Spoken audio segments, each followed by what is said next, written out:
Maal jedhanii maal himanii yeroo yaadan dhibamanii jiruu afaan wallaalanii kan lafa dhabee horii saamamee kan roorroo jibbee gaaratti gamee maal herregaa maal dubbatamee. Tole yaadannoo ayyaana hidhamtoota warra sababa qabsoo bilisummaa Oromootiin hidhamanii qopheessuu keessanii fi jaallatamaanis warri waliin hojjettan Abdulhamid namoonni biraatis hundinuu galatooma jechuun barbaada jalqabatti. Achumaanuu yeroo duraati yaadannoon tun hangaan hubadhutti seena qabeessaa jechuudha. Yaadannoo jabduudha. Isirratti naafeeruu keessaniifis galatoomaan ja'a. Waan biraa gaafa qabsoon jalqabdeefaa ayyaaneffachaa turre adda bilisummaa Oromoo keessatti ayyaana wareegamtootaatis warra lubbuun hin jirre ayyaaneffachaa turre yeroo dheeraaf. Kuni dagatamee turuun kan hidhamtootaa kun ajaa'iba natti. Warra isaan biraa kufe dirreettis bakka biraattis diina harkattis kufe ajjeefaman yaadannee warra dandamatee lubbuun jiru irraanfachuun hangarraa waan ajaa'ibaati dhugumatti. Silaawanni malee warra lubbuun dabree fi isaan kanallee ka qaamni irratee jira, ka jireenyi isaanii akka hamaa jeeqamee jira.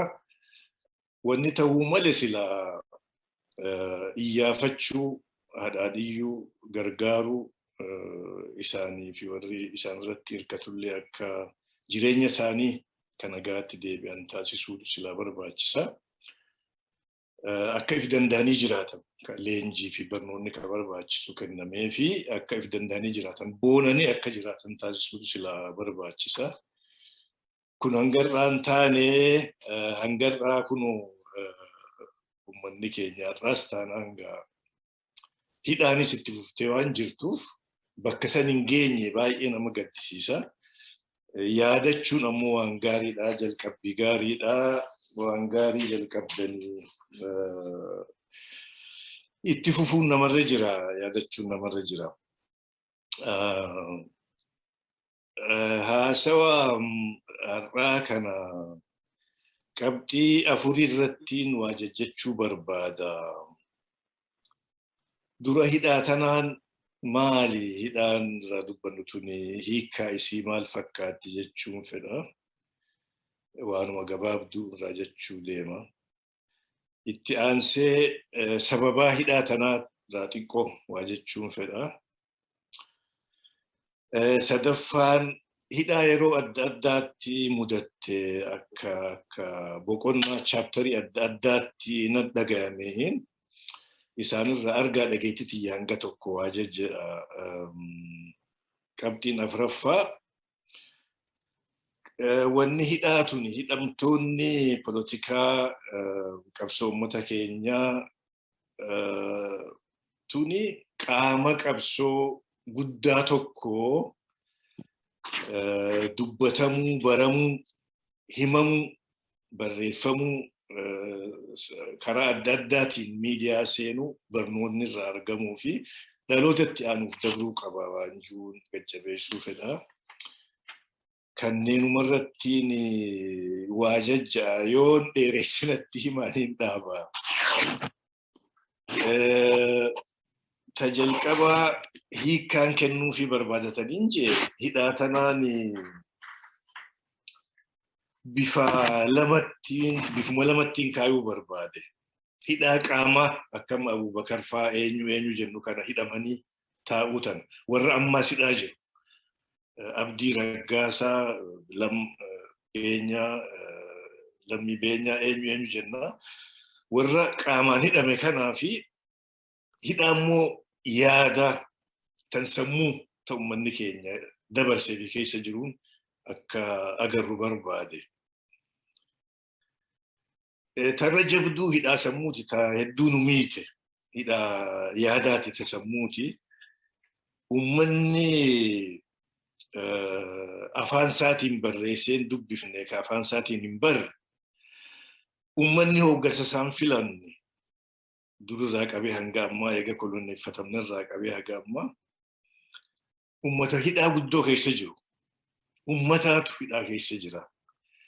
Karaa afaanii qabsoo dheertu wareegamni hedduun itti kafalameen xiqqoo wayyoofne amma afaan keenya qubee ittiin barreeffamuu qaba. Qabsoo dheertuu booda akka Oromiyaatti hojiin mootummaa ittiin hojjetamtu ijoolleen akka ittiin bartullee ta'e garuu roorroon irraan fagaanne amma yoo bulchiinsa Oromiyaa dhayitan biirokraasiin warri achi hojjetu afaan Amaaraasaa ta'e afaan biraasa jechuudha. Afaan Oromoodhaasa. Wahuma barreeffamu tokko waan wayyaaneen duraan ajajjeef afaan Oromootiin hojjetan malee Amaarinyaan wanni hojjetanii. Durirraa qabee gaafa Haile Sillaaseetis akka warra paartii takkaati gita bulchaa gita naftanyaa santu bulchaa paartuma takka jechuun afaan tokko afaan ka Oromoon tahin keenya dhoorgaahu illegal ture. Biyya takka hooggana tokko jedhanii hoogganas isaantu nuu jaalata jechuudha uummata keenyaaf. Sanumaa itti fufe mangistuun faana Haile Sillaaseetti aananii sanuma godhan. Waa'ee afaanii ittiin barama jedhanii dhiisanii rakkoo san ammoo uummata keenyaaf faayinaansii godhachuu qabeenya keenya akkatti fayyadamanii hidhaa nu naqan jechuun uummata keenya hidhaa naqanii jireenya nu dhoorganii. Hidhaan guddoon sani ammallee karaa afaanii karaa aadaa xiqqoo surgisni irraa laaffate malee ammallee uummanni keenya hidhuma san keessa jira. Karaa yaadaa karaa sammuuti qabsoon guddoon achiis ammallee nu eeggatti jechuu fedheeti. Tuun hidhaa qaamaa gaataa namoonni har'a qooda fudhatanis kan irraa dubbachuu dhufneehu tokko isa guddoon hidhaan qaamaan hidhaman tuni bifa lamattiin duraan arge takka har'an barbaachiftu ta duraan dubbii lafaati. Dubbiin lafaa odoo xaaliyaaniin dhufin dura akka ta'ee jira. Harargee keessattuu yoo isarraa dubbanne immoo Harargee karaa bahaa koloneeffataan achi dura dhufe Minilik faa dura dhufe bakka qalaaxeensaa bakka ajajni isaa gahe lafa galmeessee ture. Gaafa warri Minilik dhufe lafa san akkatti seenan mala dhawaataniiti akkuma barbaadanitti lafa saamuu qalaada gudaada jedhanii maqaa adda addaatti baasanii san booda immoo manquudu jedhanii lafa dhoositanii jira. Fudhachuu qabna ammaas jedhanii roorroo akkasitti ture. Sababa saniin namni hedduun hidhamaa ture. Warra hundarra geesse bakka hedduu warruma keenya irrallee tageessa haasa'uu hin danda'an ture amma saniin barbaachisu. Namoota gaafa xaaliyaanii bahe booda xiqqoo akka waan seerri mul'atuu taheeti namni falmachuu ka'e. Lafa tiyya gibiraan itti kafalaa jira gudaadaas irraan baaftan je'ee falmachuu ka'e. Miidhaan irraan dhaabbanne falmaan suni biyyaa baaftee ka hidhaa biraa mudatee jira. Warra shaggari hafee jira Harargee irraa dhufe kaniin gaafaan shaggar dhufe argi. Sunis hidhaa biraati jechuudha. Biyyumaa bahan jechuu maatii fi daaga isaanii facaasanii akkasis saamichaa fi waan irra geesse hidhaan biyyaa bahuun isaan mudatte. Kaarraa dubbannu guddaan yaadannu hidhaa poolitikaati. Isammoo gaafaan argaa dhageettii biyya yaadachiisu ka duraa zamana dhihootti warri karaa poolitikaatiin hidhame namoota 40 keessa akkuma xaaliyaaniin baheen lola jalqaban suni dalloo harannaa fi dalloo bakka jedhan baalee keessa warra booda namoota akka Hussein Bunee fa'aa Waaqoo Guutuu fa'aa fakkii ta'e namni dura deemaan isaanii nama Muhammad Gadaa Qaalluu jedhan hanga tokko lolanii warri seenaa san qorate lolan dhaabbatanii gaafa naftanyaan dura weerartirraa qabee sanumaa itti fufe. Namni kun resistance qabsoo yeroo dheeraa hoogganaa ture akka tokkotti harka diinaa bu'e isaa fi waayiloonni isaa warri wajjin qabsaa'aa turan gobbatti hidhaman waa qofaan nama san arganii dubbisan fageenya wal beekanilleedha. Spiritii hamilee isaanii kakaase tokko isaanii jechuutu jira. Namoonni suni gobba mana hidhaatti du'an sansalataan hidhama gaafas namni harkaa fi miila fa'aa walitti hidhan miila lamaanis walitti hidhan isaanis walitti hidhan waan akkasiitu himamaa mana hidhaa keessatti turanii achumatti awwaalaman qaama isaanii gaa waan irra gahe akkitti himan hin jiru yaadaan bira gahuu dandeenya. Seenaa barreeffamtee jira dur haasawumaan dhagaye. Namoota waan kana qoratee eenyu akka ta'an waan irra gahe kana barreessee jira.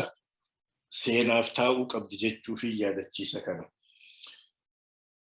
Kanatti aanee wanta ta'e san kan yaadadhu keessaa tokko gaafa bara 1948 lola Xaaliyaanii booda egaa Xaaliyaaniin cabee biyyarraa deeme waan Hararitti ta'e kun kulub ka jedhan kana. Gaafa kulub akkas ta'e nama hedduutu hidhamees nama hedduu dararamee kulubii tana akkatti kaate ummata sadiitu ummata Oromoo ka Harariidhaatii fi Soomaaliitu qooda keessaa qaba. Namni hedduun akkatti dhagayeetta ani verjinumaan fi dhagayee fi bira gaheen kaasa. Kunis ka bal'inaan barreeffamuu qabu, yaadatamuu ka qabu. Warri Hararii bakka lama turan. Warra Soomaalii wajji walitti hidhanneeti Oromoon kun nutti jabaata mootummaa Hararii ta dur deebifna juu fi lakkii mootummaa Soomaaliyaa guddoo ijaarra yaada Soomaaliirraa dhufe san fudhatee warra jiru bakka lama qoodaman isaan hangarraatti hawaasni sun adda bahee dubbii tanarratti garaagarummaan sun jirti seenaa addaati sunis kophatti haasa'uu danda'ama. Warri Oromoo ka gaafas waan kanatti qooda fudhate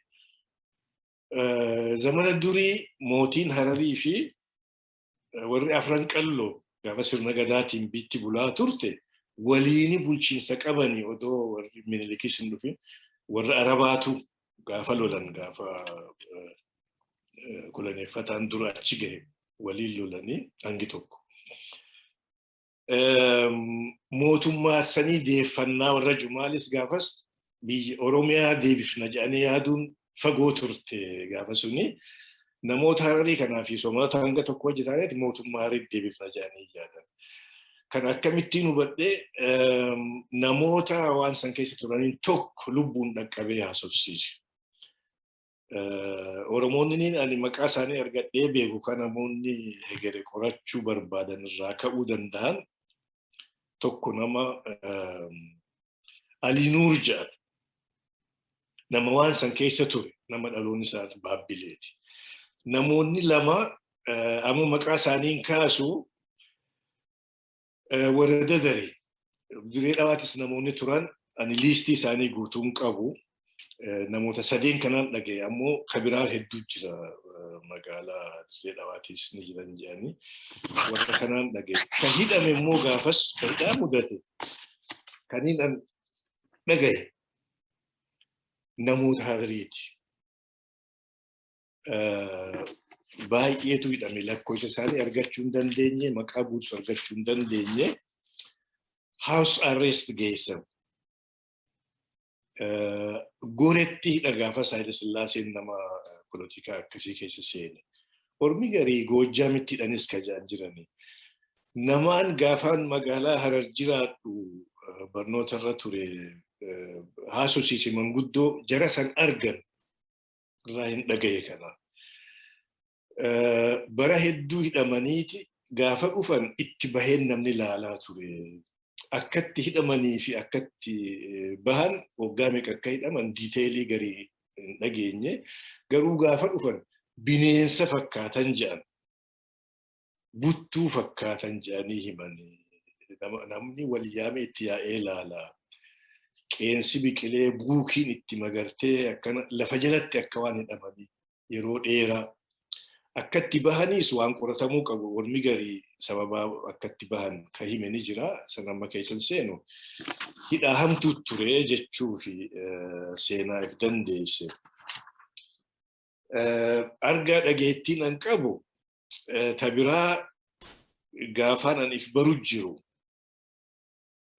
Namni hedduun ka hidhamu politikaan kibranakki jedhan kabajaa mootichaa tuquu warra gaafas biyya bulchuu kabajaa isaanii. Fakkeenyaaf namaatu lafarratti lafa wal falma fira ta'uu danda'an ollaa ta'uu danda'an. Adaraa Haayile Sillaasee lafa tiyya keessaa bahi jedhan tokko ni dida kun tuni dubbii guddoo taati. Yookiin Adaraa Haayile Sillaasee asii bahi jedhanii Haayile Sillaasee lafa tiyyarraa maal kabajaa dubbii guddoo taati. Namni ni hin beeku amma kaniin irraa dubbachuu danda'u tokko jaatamoota gara jalqabaati immoo dubbiin tun jaatamoota keessa waan ta'e. Keeniyaatu 63 fakkaata. Bilisummaa gaafa isiin argatte. Alaabaan dhaabbatee jira. Dhaloota Haayile Sillaaseetu bidduusanii alaabaa Itoophiyaatu fannifamee jira. Namni tokko kaniin an beeku closely kaniin dhihootti beekuutu namoota baadiyyaa kan magaalaa dhufe wajji haasawa. Kunoo nuti alaabaan tuni numara dhaabbatti jata Itoophiyaa tan agarsiise. Warri Keeniyaa kan yeroo takkitti hidhame nu wajjin koloneeffatame bilisummaa isaanii argatanii barja. Tuni gaa wanjala guddaa hotaate kibranakkiu dabartee waan akkanaafatti hidhamaa jechuufi namni nama hedduutu akkasitti hidhamaa. Wanni ajaa'ibaa gaafas taate akka namoota wajji teenyee lakkooyneeti kibranakkii tanaan mootummaa Haayile Sillaasee tuquudhaan xiqqeessuudhaan jechuudha. Warri hidhame kuni Harargee keessa bakka biraattis jiraachuu malaan kanumaan dhagaye gaafas Harargeetiin dubbadha. Nama 16 lakkoofne namoota wajji gaaf tokko. Sababa adda addaatti kun sheeka. Haayile Sillaaseen maal narraa qabaje. Kun waan biraaje. Kun akka amma isinii hime. Ka alaabaan tuni numara dhaabbatti nuti yoom bilisoomna kana maanje. Nama 16 lakkoofne nama hedduu jechuudha. Maaltu tahaa bara 1960tti fonqolcha mootummaa Mangistuu Nawaayifaan yaalii godhanii kufte. Warri Haayile Sillaasee sirrii irratti ittise gaafas tokko ajajaa waraana lafaan fakkaata nama Kabbada Jeneraal Kabbada Gabree jedhani. Akka Maakaavelliin nama gorse mootota warra biyya bulchu gorse nama aangoorra si gahe nama sireerra si tursiise firraa eegii jedha Maakaavelliin. Haayile Sillaaseen warra Mangistuu Nawaayifaa dura dhaabbatee isaan kuffise san sireerratti isa deebise ofirraa faffageessu ka'e. Garii akkanumatti yeroo gabaabaa keessatti du'e faadha argame. Dhukkubsatee du'e jedhanii. Kabbada Gabree kana Hararitti bakka bu'aa kiyya jedheen daraasii godhee ramade. Yeroo sanii akka heera gaafasiitti namni Haayile Sillaasee bakka bu'ee naannoo tokko bulchu yoo xaqlaa egzaat jedhan gaafas Harargee guutuu ka bulchu Harargee dhihaa baha gaafas bakka tokko. Ka aanaas bulchu Haayile Sillaasee waan bakka bu'uuf abbaa murtiitiis isa. Daanyaa ta'ee kaamu murteessu. Ajajaan bulchiinsaatis isa. Amma Kabbada Gabree maal godhaa? Maaltu deemaa jira biyya tana keessa jee Harargee keessa deemee ilaale namni sun. Bakka hedduu dhaqee aanaa cufa dhaqee uummata dubbisee wanna jee. Gaafa laalu karaa politikaa kibranakkii tanaan namni hedduun hidhamee jira. Ankaniin isinin jemma 16 ka lakkoofne namaan bira geenye qofa baay'ee arge jiran. Faayilii isaanii walitti qabeeti doosii isaanii keessa deemee qoratee nama hedduu baasee naman dubbisee jira kaa sababa sanii baasee jechuufi. Inni sun ammoo kan Mangistuu Hayilamaariyaam faan warra ajjeesan 60moota keessa jira dhumarratti. Waan akkasiitu biyya sammuu mudachaa jira. Argaa dhageettii xiyya keessaa tokko kana isinin jechuu fi katti aanu hidhamtoota polotikaa ka ifa tahee ifaan ifatti warra hidhame ka Abubakar Faanis keessa jiran ka 1971tiin waan irraa yaadadhu gabaabduu kaasuu barbaada.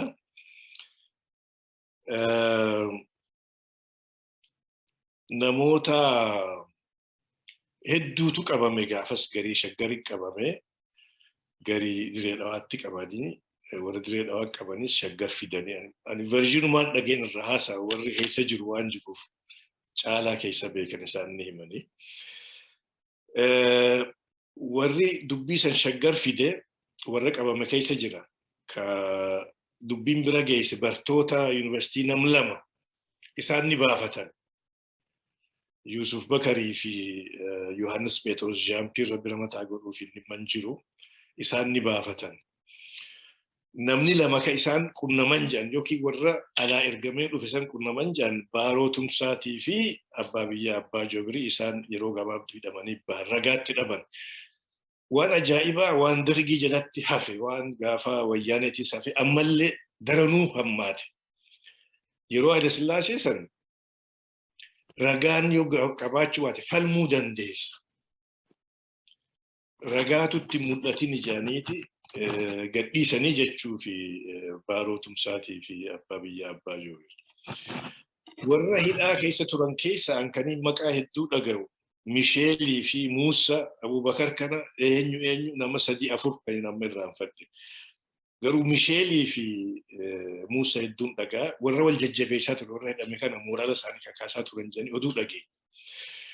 Odeeffannoon gara biraatiin argadhu warra hidhaa keessa ture san nama tokko ka wajjin baranne nama Amaaraaf dhalate hiriyaa kiyyaa nagaan waliin jiraannaa akka carraa hojii biraatiif Baalee dhaqee dhaloota Baaleeti namni suni firoota isaalleen wal barree baay'ee walidhaan manatti wal ziyaaraa turre wal dubbisaa turre. Adeera qaba.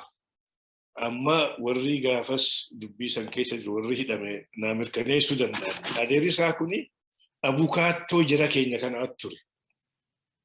Naan jedha hiriyaa kiyya kana nattiin. Maqaan isaa Daani'el nama armii keessa ture meejara. Shaalaqaa armiiti sababa fayyaatiin baheeti abukaattoo ta'e. Isumaan nakkaas akkuma haasawaa biraatiin bira dhufeeni bar jara keessan tokko akkanatti ijoollee Harargee warra Oromoo hidhame abbeeraa kiyyaatu falmaa fi ja'a. Namni kun maaliif natti kaasa je'elle ta duraati. Garuu waan nama gaarii taheef numa dudubbanna mirqaanaan waan hin jenne gaafan dubbii isaanii dhaga'uu barbaade abbeeraa keenya kan argitee hin ja'anii ni beeka. Baallamni isaanii gaafa akkasiiti dubbiin isaanii achi keessa jennatti kakaasaa. Akkasittiin duukaa turee jechuufi. Gaafa kaan maaltu ta'a namoota biraa baheen tokko argee saniin amma konfeeshiniin godhuu barbaada. Yeroo sani ani reefuun barnoota irraa bahee hojii qabadhee jira. Namootaatu harki caalu namoota Harargeeti ka biyya ormaa deemanii barnoota fa'aa barachuu barbaadutu dhufee waasii nuu ta'e jedhan paaspoortii fudhachuuf. Dura paaspoortii fudhachuuf waan jabduu turte karaa dheeraa deemaniiti ka achi gahani. Gaafa bakka paaspoortii fudhachuu san gahan nama hojii mootummaa faarra jiru yoo argatan ni laaftii fi dhayxee wabii taate waasii taate wanna jettaa. Wabii ta'uuf ammoo qarshii 200 gaafatamaa fudhatteeti mallattoo mallatteessitee fi paaspoortii fudhatan. Gaafaan nama duraatiif wabii ta'u xiqqoo natti ulfaatte qarshii 200 gaafasii. Kaarraa miliyoona 2 ta'uu dandeessi. Eessaayin fida je'eetiin if gaafadhee ta duraa sun xiqqoo na rakkifte. Amma gaafaa itti rafee laalu ani reefuun iskuularraa ba'e amman dalagaa'uu qabadhe maal narraa argatan jeetiin namni sun carraa isaa laallatu maal abbaa isaa jedhee dhaqee mallatteessee fi fudhate. Ka biraan na dhufe. Amma jajjabaadhee yoo carraa argatanii namni kun deemee waa barata ta'e maal qaba jedhee 4-5 gahe. nama tokko ka jara keenya ka 1971 qabame kana wajji hidhameetu ka isaan biraa bahe natti dhufa. Oduun ammoo karaa adda addaatiin oduu isaanii ni argan nagaa. Dura baatee dhufte namni kun bar nagaan hin baane warra hafetti akka waan irratti waa ragaa bahee dubbiin dhufte. Narra akka dhimma namni akka deemee carraasaa laallatee jireenya isaa wayyeeffatu niin fedha. Garaan na hammaate xiqqoo jara san biraa waa himeetii bahee jechuun sun naan taane. Ani malakii nama hedduutiin akkas wabii tahee natti heddummaatti je'eetiin hin taaneef nama san kan nama isaanii wajji ture maqaa kaasuun barbaadu. Achi boodallee kan hin arge dhiifamaa sin gaafanne wanni namarra gahu namni hidhame sun miidhamuu qofaa miti namni biraatis wajji rakkata jechumaa fi na rakkifte dubbiin sun nama hamaas tahe.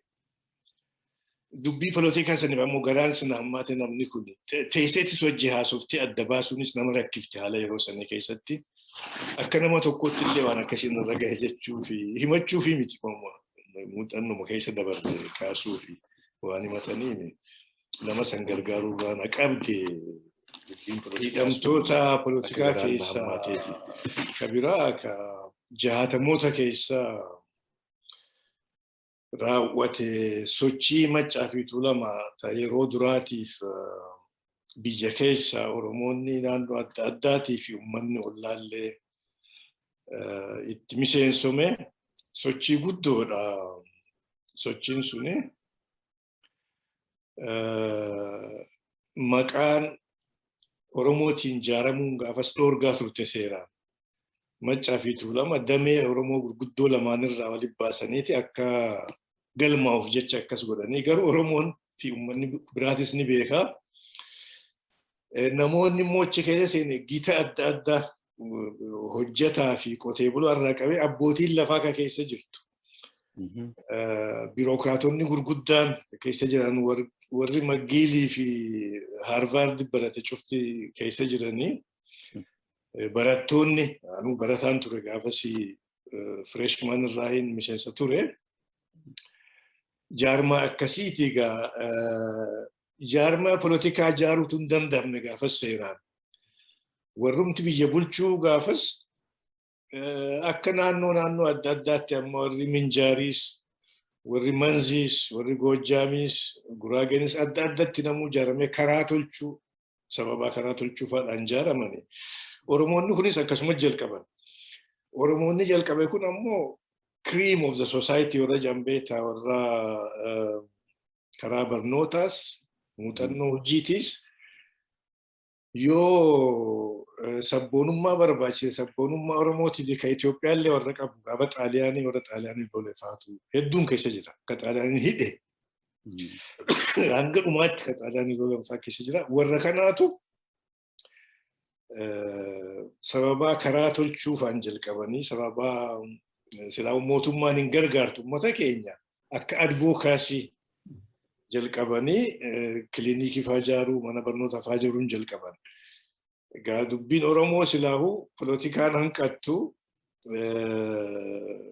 qabamuutu mudatame jala deemanii waraaban waan haasawan hundumaa amma waan dubbatamaa ture keessa seenuu hin danda'amtu garuu Oromoo kakaasanii jechuun fi qabanii hidhanii namoota gurguddaa akka jeneraalota 3-4 akka jeneraal Taaddasaa Birruu, Daawit Abdoo, arbanyoota warra Xaaliyaanii gattaa'uu dhoorge naannoo Shaggar kana warra akka Dajjaazmaach Kabbada Buzunash nama jedhan namoota baay'ee warra akka Kanyaazmaach Mokonnin Wasanuu fa'aa jira. Namoota kana hidhaniiti yeroo dheeraa amma waggaa 14 na fakkaata ka olaanu katti murame Shaggaritti hidhan dura. Garaagarummaa yeroo Haile Sillaaseetii fi achi booda jirtu laala. Yeroo Dargii nama ajjeesuma. Hidhaanis hidhat tortorsu garii mana murtiituun geessan. Warri Haile Sillaasee sun mana murtii dhiyeessee jira kana. walirrattis ragaa godhee ragaa biraattis itti fidee jala deemanii qorachaa turanii intelligensiin waan dhiyeesse itti murame hidhaan nama 10 meeqa akka ta'e beekummaan irraanfadhee galmeetu jira. Warra kana hanga tokko hidhaniiti shaggaritti booda gizootii geessan house arrest garii Dabaarq Gondarii olitti hidhan. Koloneel Alamuu Qixxeessaa fa'aa achitti hidhan. Ahmad Bunaa fa'aa warra Dabaarq ture. Ahmad Bunaa barsiisaa ture gaafas. Jeneraal Taaddasaa Harar geessaniiti Gaarshiree Harar achirraa Galamsoo jijjiiraniif. Maaltu tahee carrot and stick waan jaanii jiraa miti warri Haile Sillaasee sun yoo hiine yommuu kana caalaa itti jabeessine hiiroo uumnaa martyrs wareegamtoota uumnaa fi Oromoo fi dubbiitu hammaata jedhaniiti qusadhaa waliin ja'an. Sanii fi hidhaa mana keessaatti jijjiiranii fi hedduun isaanii hidhaa mana keessa nama hanga tokko ajjeesan duraan hidhaa keessatti. So achi booda gaa waan ta'e wal bira qabdanii ilaaluu dandeessan yeroo dargiitii fi yeroo wayyaanee ka ammaa immoo nama meeqa ajjeesan ganda gandatti.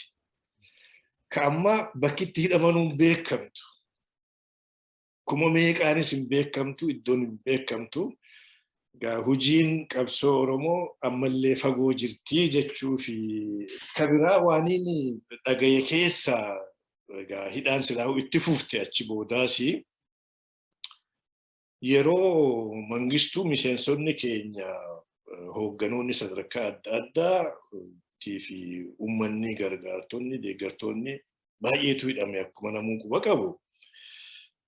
Warra yeroo san hidhaman keessaa waan namarra gahu waanuma jechuu fi yaadachiisuu fi warri tokkummaa miseensonni keenya haadha warraatii fi abbaa warraa ilmoo isaaniitti xiqqoo wajji hidhaman. Akka beektanii warri biyya bulchaa ture hedduutu hidhame warra mootii odoon hafin warra Haile Sillaasee. Miseensonni keenya sunii fi haati mucaa dubartiin warra mootii suni wajjin hidhaman jechuudha. Achi keessa fira ta'anii ilmoo san wal gargaaranii warri mootii ilmoo teenya san gargaaranii fira ta'anii anuu nama san dubbisee eega hidhaa bahan tura keessa. Waan akkasiillee mudata jechuu fi wanni garii hammeenya guddaa fiddii san keessaayis wanni akkas xiqqoo fuula nama ibsaa akka jirtu yaadachuu fedheeti. Yeroo wayyaanee immoo hidhaan daranuu babal'atte. Warra Huursootti hidhame, Dhidheessatti ka hidhame, Zuwaayitti ka hidhame nama hoogganoota sadarkaa adda addaa miseensota deeggartootaa fi uummatuma dammaqaa ka wayyaanee walii qabdee bakka bakkaa hiite kana. Namni miidhame hawaasnis miidhame dubbii sanarratti garuu wanni gaariin keessaa bahe namoonni deemanii biyya Oromoo baruu silaa yeroo dheeraarraa fudhatu garii carraa hin argatu achitti nama hedduu wal baratee jechuudha. Huursottis Dhidheessattis miidhuma san keessatti bu'aanis irraa argame Oromiyaan maal akka fakkaattu namoonni achitti wal baruuf carraa argatanii akkuma miidhaan jirtu bu'aan gariitis keessa argame Oromiyaan bal'oodha. Namni keessa deemee waliin gahu akkamma immoo wanni miidiyaatu hin jirtu ammallee laaftuudha. Fiilmiin namni argaa jireenyi biyya akkasii maal fakkaata. Gaafas dukkana carraan akkasii argame jechuumaa fi namoonni faayidaa garee keessaa buufatan wal baruuf waliinuu qabsaa'uuf biyya Oromootis maal akka fakkaattu bifdanummaa isii daayivarsitii isiin qabdullee arguuf namni san keessatti carraa argate jechuu fedheeti. Kabiraa hidhaan biyya keessa qofaa miti. Oromootuun ajaa'iba biyya Oromaattis kun akkuma har'aas dhageenyu kana amma Yaman, Suudii, Lubnaan bakka hedduutti Liibiyaa odoo nafin Awurooppaattis biyya adda addaatti namni hidhamaa jira. Ta dur ammoo keessattuu ta politikaa biyyootuma naannoo keenyaati hidhamanii san amma guddoorraa haasa'uu fi miti namoota lubbuun jiru waan san keessa dabreen jira. Ta duraa ta 1969 ta qeerroo ganamaatu jira. Bakkitti hidhaman laanta buurii warrirraa haasa'u waan jiruuf bal'isanii isiin kaasu kabiraa ka dagatamee jira. Qabsaa'ota hidhamtoota seenaan dagatti ka irraanfatamee jira. Carraa kanaan isaan yaadachiisuu barbaada. Gaafa dargiin biyya fudhatee aangoo dhuunfatee wanna jiru bartootaa fi barsiisota biyya keessa ergee jijjiirama gaafasii akka biyya fudhachiisan godhaa ture. Namoota sagantaa san akka hojiirra oolchan ramadan keessaa warri karaa kibba Oromiyaa bobbahe tokko Nageelle moo jedhe Nageelle na fakkaata. Meejar Salleessa Jaloo Boqoo karaa san namni hooggana tokko isa. Nama dammaqaadha, nama sabboonaadha, nama qabsooti. Soomaaliyaa wajji hariiroo Oromoon uummanni Oromoo qabu ni beektanii rakkoo hedduu ture uummanni Soomaalii nu gargaara jee namni yaadu hedduudha. Soomaaliyaan ammoo sagantaa warri Ingilizii dur jalqabe tokko gaafa Xaaliyaanii cabsan jalqaban ka Soomaaliyaa guddoo ummata Soomaalii ka gammoojjii kana odoo biyya takka goonee fi yaadachuun jalqabdeeti booda warri Somali Youth Club tolchan suni bara 1943tti biyyuma Soomaalii cufa mootummaa takka jala galchina jedhanii achumaanuu booda immoo biyya Oromooti sanga tokko itti daballaa sanitti dabran. Tana uummanni Oromoo qabsaa'onnis hubachuuf yeroo dheeraa nurraa fudhate. Keessattuu warri akkuma irraa fagoo jiru Soomaalii irraa fagoo warri jiru liqimsuun itti jabaatte. Amma gaafa zamachaa kana gaafa dargiin ergaasaa jijjiirama inni fide jiru san uummataatu fide qabsoo uummataatu fide garuu ergaasaa san bakkaan ga'uuf warra erge keessa warri karaa Nageellee bobba'e sun ka Salleessa Jaloo Boqoo dursu yaada tokkootu itti dhufe. Amma dargiin hin jabaanne Soomaaliyaan fi ka uummata Soomaalii afaan Soomaalii dubbatu ka Itoophiyaa keessaa qofa bilisoomtutti fakkaate Oromiyaatti ka dabartuun seene nu gargaarti jedhaniiti ka'anii wal jaaranii Soomaaliyaa dhaqan. Adda jechuun warra 1969 irraa adda suni warra achi bahee yaada sanis beeku. Warri kun yaada sagantaa mootummaan isaan baree deemtuun san hin hubatiin. Gaafa dhaqanii argan jarri keessummeessa xiqqoo waraana keessatti illee akka waa hojjetan jalqabsiisaniiti booda yaada isaanii agarraan waliin galle fuudhaniiti hidhan.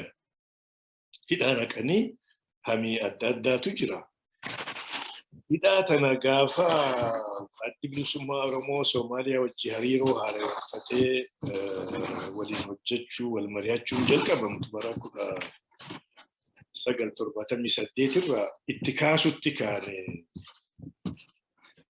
namoota keenya ka Soomaaliyaatti mootummaa Ziyaaditti irkatellee itti himnee jarri kun akka hidhaa keessaa bahan gaafadhaa jennee nuus gaafanne. Amnesty International akka beeku. Red Cross jaarmanni fannoo diimaas akka beekee iyyaafatu jira kan akka hidhaa keessaa bahan. Manguddoon karaa sanii dhufte, manguddoon karaa Bonaas dhuftes ni gaafatti. Nullee akka adda bilisummaa Oromootti gaaffii karaa hedduun itti fufne argachuu dadhabne. Dhumarratti akka bara 1981 na fakkaata ka odeeffannoo xiqqoo bifa qabu ka arganne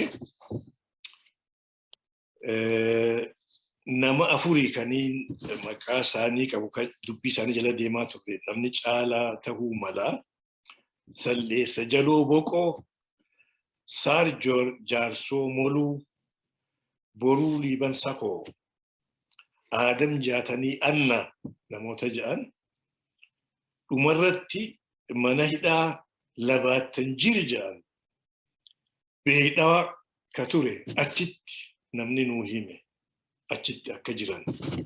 Namni nuu himu kuni nama warra Soomaaliyaan nu gargaarti jeetti hirkate keessa nama dammaqaa murannoo qabu ka sodaa malee adda bilisummaa Oromooti wajji hariiroo godhatee biyya keessattis achittis hojjetu yoo jiraate ammallee nagaa jechuun hin barbaada. Nama Abduu Suraa jedhan Rabbi umrii haa kennuufi akkuma keenya jala deemaa ture innis inni nama oofisaroota Somaaliirraa dhaga'ee gaaffii teenya haaromsitee duukaa deemaa turre gabaabsuuf hanga mootummaan Ziyaad Barree kuftutti faana isaanii dhabnee jechuuf yaadatamuu qaban seenaa qabsoo bilisummaa Oromoo keessatti akkan irraanfatamne jechuu fedheetiin maqaas galmeessuu fedhe. Egaa dubbii akkasii nama gaddisiiftu fixuurra waan tokko gaaf tokko ofi kofalleeniin haasawa kana xumuruu fedha. Gaaf tokko namoota miseensota adda bilisummaa Oromoo nama 3 ka haadhotii warra hidhaa turte. Tokko haatee warra hidhaa baate 2 mallee hidhaa jiranii fi warri kaan ammoo ka warra hin qabnes bakka takka galgala hojii fixanneeti bakka takka teenyee oduu dhaggeeffanna. Yeroo warraaqsii Iraanitti tahee Imaam Khomeiniin faan mootummaa fudhatanii Banii Sadr pireezidantii ta'e. Akka carraa galgala san nuu walgahee oduu dhaggeeffatu Banii Sadrii fi jaarmaa Imaam Khomeiniitu wal dhabee Banii Sadr baafate ka pireezidantii ture. Akkuma gaafa 1991 TPLF fi adda bilisummaa Oromootti ilaala. Waan akkasiiti jechuun duraan wal gargaarra jedhanii waliin mootummaarra dhufaniiti wal dhaban. Banii Sadr amma ka'ee dhukateeti biyya ormaattu bahe haadha warraa qabee jarri oduu tana dhageenye. Akkan isiniin jee miseensonni adda bilisummaa Oromoo hoogganaa keessa warra jiranii warra haadhotii warraa hidhamte tokkootu isaan keessaa jarjaree Banii Sadr badeeti haadha warraa qaban jennaan maali namni akkasii boo haadha warraa dhiisee biraa badaayaa. Ifiifuu haati warraa bar hidha jirti. Akkasitti walitti kofallee saniin finneen isiniin jaa tagoolabbii sababaan itti hidhamnu harki guddaan politikaadha. Hidhaan sun har'as itti fuftee jirti. Uummanni nagaan jiraatus gargaartota deeggartoota jedhamee hooggansi jaarmoota politikaa Oromoo jalaa gubbaa hidha jiranii. Hidhaan sun ammallee itti fuftee jiraachuu akka beeknee qabsoon jabaachuu akka qabdu rakkoo san keessaa hin baane. Hidhaan guddoon yaadaa tasammuullee akkasuma jirti. Hanguma tokko wayyooyne malee qaawa xiqqaatu as bahe malee amma Shaggar keessatti nuti keessummaa bulchiinsa Oromiyaatu ka Shaggar jiru Amaarinyaa haasawa taa'ee Shaggaritti Shaggar amma tajaajila akkamiirraa argatti Oromiyaarraa tajaajila afaan Oromootiin kennaan jirtu. Kunis hidhaadha uummata keenyaaf. Akka hidhaatti na mul'ata. Raawwii hidhaan tun hundi ta duriis ta ammaatis yaadatamuu qabdi. Manni hidhaa galmeen achi jiru. Manni murtii all courts akka jiranitti bakki bulchiinsaa cufti bakki galmeen jiru cufti tikfamuu qabdi. Qaama qabsoo guddaa tokko warri hidhaa kuni warri immoo hidhamee bahe ka lubbuun jiru waan keessa dabran dubbachuu kan barreessuu danda'u kan mijjatuuf barreessuu kun dubbachuu har'a yeroon tolte teknooloojiin tolte kaameera irratti haasawanii ol kaayamuu danda'ama. Barnoota guddaa tokko qaama qabsooti, qaama seenaa Oromooti akkan daganne gaawwanni jalqabdan tun yaadannoon hidhamtoota dubbii jabduudha galatooma. Carraa kana kennuu keessanis fayyadaan isin duraa har'aan tana wanni irratti fuulleeffannee dubbannu ilmi namaa mana hidhaa fedhii isaatiin maletti dirqamee dhugaa mudatu jeeqamni duraa namni hidhamu kun badiidhaan hidhame moo badii malee namni badii ifirratti beeku hidhamu mana murtiitti dhihaatee murtii harkatee gaafa seenee fi gaafa bahullee hubatee qalbiin isaa tasgabbii harkattee tasgabbiidhaan hidhaasaa fixatee gaafa hidhaadhaa bahuus baha jechuu yoommoo umrii guutuu hidhaa keessa turi jaaniinis akkasii murteeffatee seena. Namni badii ofirratti hin beeyne keessattuu hidhaa gara siyaasaatiin dhuftu keessatti ilmi namaa kun mudannoon isaa tan ummata biraatiin adda taati. Duraa mirgi isaa hundinuu mulqameeti lubbuudhaan jiraachuun isaa fayyaan isaa tiifamuu hunda dhaba. Fayyaan isaa akkamiin tiifamti? Duraa ilmi namaa kun jiraachuudhaaf waan bu'uuraa jedhanii argachuu qaba. Kunis duraa nyaata, san dura immoo hafuura qilleensa harkachuu, nyaata harkachuu, dhugaatii harkachuu, lammataa dahoo qabaachuudha. Dahoo qabaachuun suni dirqama bu'uuraallee ta'uu baattee akka dirqama bu'uuraatti lakkaa'amti namni ala galus ni jira jechuudhaaf biyya hiyyeeyyii keessatti ala galuulleen akka fedhii bu'uuraatti lakkaa'amtu haa ta'u immoo biyyoota guddatan keessatti ala galuun akka rakkoo cimtuutti fudhatama. Kanaan maletti mana hidhaatti guuramuun kun dahoon dirqama mootummaatti mootummaan dahoo sanii hin dhabsiisu garuu akka fedhii fi fedhetti bahanii galuullee ni hanqatti. Kaanillee bakka ittiin waa hobbaafatan jechuun dirqama uumamaa sagara fincaan bakka itti bahanillee yeroo murtaa'e keessatti ta'a jechuudha. Namni sanillee dhorkamu ni jirti. Kun hundinuu duuba fayyaa ilma namaa irratti rakkoo jajjabduudha uuma. Duraa rakkoon silaa uumamuu dandeessu duraa ilmi namaa kun dhukkuba akkam qabaa kan jedhamu kun dhukkuba isaa kana akkamitti tajaajilataa ogeessa fayyaa bira dhaqee fayyaa isaa sana tajaajilachuudhaaf mirga ni qabaa. Kan hunda mulqama. Lammataa nyaata isaan malu argachuu qoricha isa barbaachisu argachuu tun hundinuu irraa hanqatti. Kanaan maletti qalbiin isaa hoo nagaa harkatti. Fayyaa jechuun fayyaa qaamaatii fi fayyaa qalbiiti.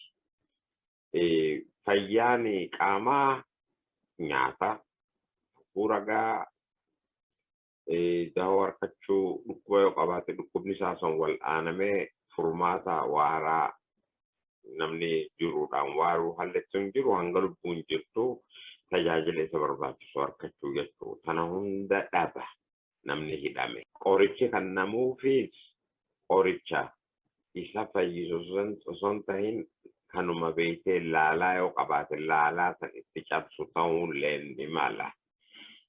Hidhameetiin argee ganna sadii guyyaa baatti sadii guyyaa 18 argame. Sababaan itti hidhame hin beeku haalli har'aan tana Oromoon mudachaa jirtus akkana tan ammaan dura warri hidhaa tures mudatan kana. hidhama siyaasaa hidhamtuu siyaasaa ta'uun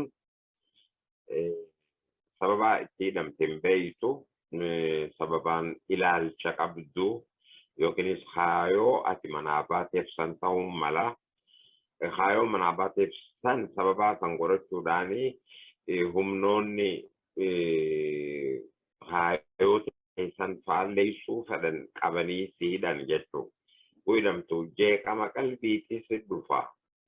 Maaliifin hidhamee jetteef gaafachuu dhufa. Daddacha kamitti nageessan dhiiroo edanuma baasanii najjeessanii jettan.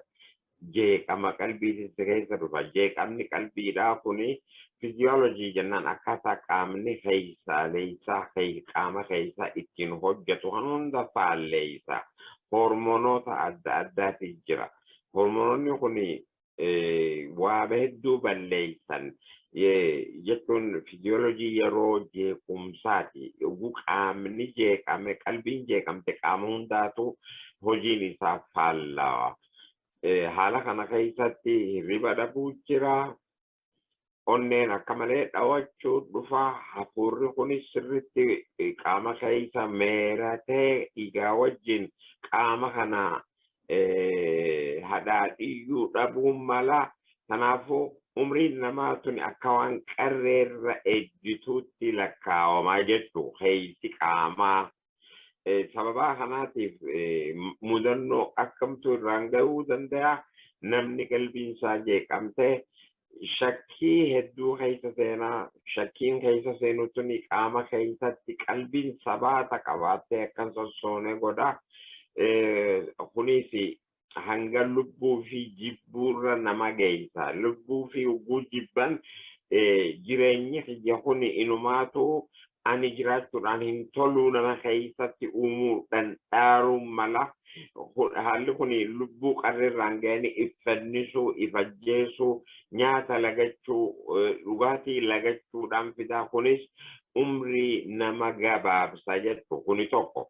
Kan lammataa haala arkame hundaanuu lubbuu tana qarreerraan ga'anii ajjechaa du'a if muduudhaan namarraan ga'uun mala. Kuni tokko hafayyaa qabu kan lubbuun isaa qarreerraan ga'in immoo dhukkuba adda addaatiif saaxilama. Dhukkubni kun dhukkuba qaamaa ta'uun mala.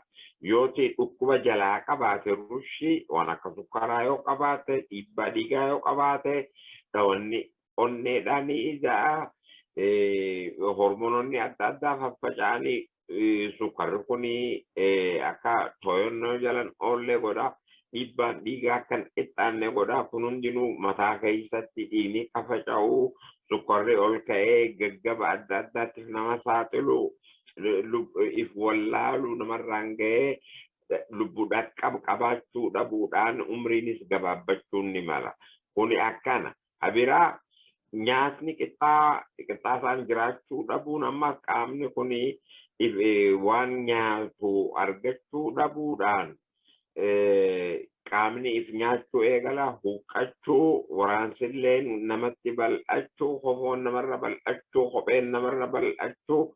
Kun hundinuu umrii tana akka silaa dulloomuu qabanitti osoo hin tahin akka dulloomuudhaan hin malleetti nama kana dulloomsuu mala. Kunis arriin namaan faca'uu dhufa. Qaamni ilma namaa kun tajaajila adda addaaf fedha. Qulqullummaa eeggachuu fedha. Qulqullummaa tanaanis bishaan argatanii dhiqachuu,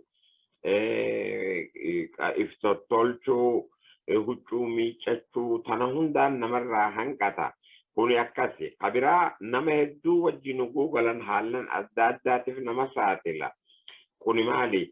Namni hedduun mana tokko keessa jiru hafuura walirratti tuulama. Hafuura adda addaa dhukkuba nama tokkorraa ka'ee nama biraarratti dabruu jira. Kuni kanaafis saaxilamuudhaatu mul'ata. Dhukkuboota sababa hafuuraatiin namarraa nama dabran hedduudha. Kan baakteeriyaarraa dhufuu jira, kan vaayirasarraa dhufuu jira. Namni hedduun amma kan gurraa qabu dhukkubuma koronaa, dhukkubuma influenza, dhukkubuma kadifkakaa yoo fudhannee gayaadha. Kun hundinuu nama fayyaa qabu hunda qabee dhukkubaaf saaxiluun ni mala. bifa waliigalaatiin wanni silaa haasa'uu qabnu hedduudha. Garuu haallan kanaaf hogguu namni saaxilaman kan biraa qulqullummaa dhabuudhaan namni wal cinaa rafu firaasha walitti ejjee tarree galee namnichi keessa taa'uun dhukkuboota akka sababa injireetiin tafkiitiin namarraa namatti dabrantu dhufa. Kun hundinuu rakkoodha. Manuma keessatti haguudhaa fi manuma keessatti fincaanuun waan jiruufis wannichirraa madduus ni jira. Tokko lamaa kitaaba guutuudha haasa'uu silaa dandeenyaa haa ta'u immoo hammanaaf isa dura dhukkuba qaamaatii fi dhukkuba jeeqama qalbii jennee akkasuma irratti yoo dhaabne natti fakkaata. Kanaafuu uummanni na dhaga'u kana hunda akka quba qabaatuun fedhaan ja'a. Warra hidhaman hunda rabbiin nagayaan nu haa baasu. Warra haqa fi harkatee haqa fi tiifatu nu haa godhuun ja'a. Hammanumaaniin irraa buufadha.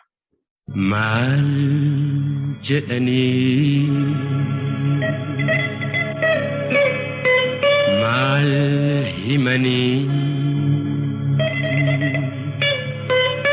yeroo yaadan dibamanii